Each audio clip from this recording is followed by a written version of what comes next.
welcome back to Cyclists Change YouTube. Today we're going to be looking at how to change your saddle height.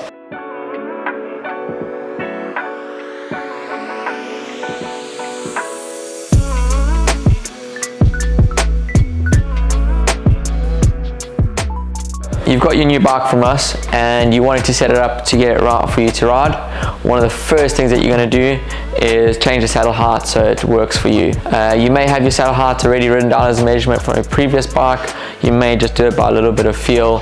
Whatever works for you, go with that option. Most of the bikes that we sell are carbon frames. It is highly recommended that you use a torque wrench. This just protects the carbon from being broken, that you don't over tighten it and cause any cracks or anything. You can get torque wrenches quite readily available now. You can get really high-end ones, you can get cheaper ones. As long as you can adjust the torque setting on them, that's what you're going to need for this. This job is normally much easier to do when the bike's out the work stand, just because you'll be clamping it around the seat post.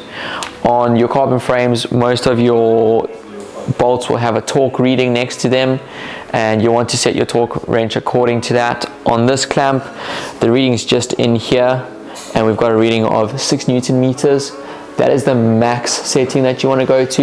You can go a little bit under this, but you don't want to go too far under this.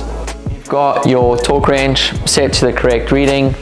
You want to go, just get your wrench on that, loosen it off a little bit so you can move the seat post up and down as you need to. Set the height to whatever you need.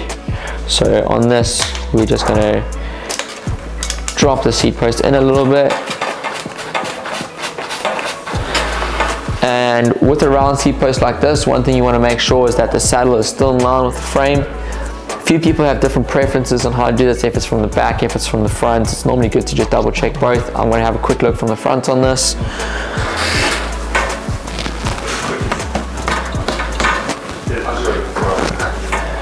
And then you're just going to want to tighten it back up again to that set torque setting.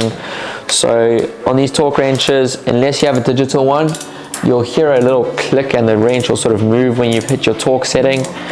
So when we get up there, you'll see there the torque wrench is getting up to 6 Newton meters as set. When you're doing this, a lot of bikes with electronics now, the wires are running through seat posts.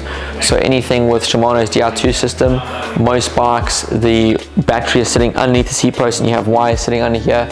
So just be careful when you're pushing them in. If you do get some resistance, don't push too much, as you can start pinching cables and stuff. And also on bikes like this, Cannondale has integrated lighting on the back. Some of the e-bikes, again, you've got wires and cables that are running through seat posts, so just be careful on too much resistance on that.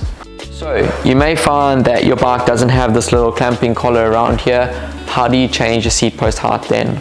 Well, most of these bikes then have a little wedge that sits inside, and more often than not, they'll also have a shaped seat post that won't be round like this.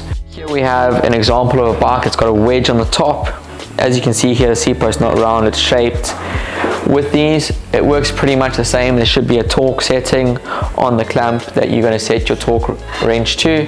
Again, loosen off the bolt, set your height according to what you need and tighten it back up. With these systems, some bike brands put their bolts in different places. It can sometimes be underneath over here.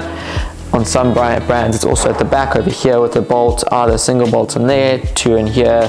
There's variation of places that you can find these bolts. Just have a look around. On almost all brands, you will see the little torque setting that is prescribed there.